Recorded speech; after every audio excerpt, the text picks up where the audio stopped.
বাবা শব্দটা ছোট হলেও এর মহত্ব অনেক বড়। বাবা হওয়ার দায়িত্ব যে কতটা কঠিন একমাত্র সেই জানে যে বাবা হয়। বাবা এমন এক ব্যক্তি যে নিজে না খেয়ে কষ্ট করে উপার্জন করে নিয়ে আসে সন্তানের মুখের হাসি ফোটানোর জন্য। পৃথিবীতে সন্তানের প্রথম সাপোর্টার হলো বাবা। বাবা এমন একজন মানুষ যে 2 কিলোমিটার পায়ে হেঁটে টাকা বাঁচিয়ে সন্তানের জন্য ভালো কিছু কিনে আনে। নিজে ছেঁড়া জামা, ছেঁড়া জুতা, ভাঙা ফোন ব্যবহার করে সন্তানকে রাখে বিলাসিতার মাঝে।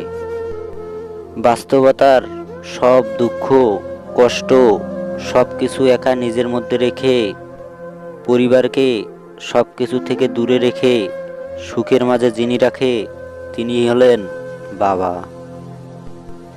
একা সব কষ্ট নিজের মধ্যে রেখে পরিবারকে বটবৃক্ষের মতো যিনি ছায়া দেন তিনি হলেন বাবা।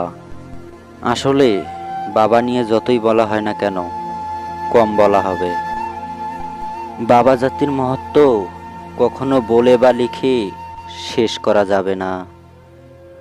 ভালো থাকুক পৃথিবীর সকল বাবা জাতি।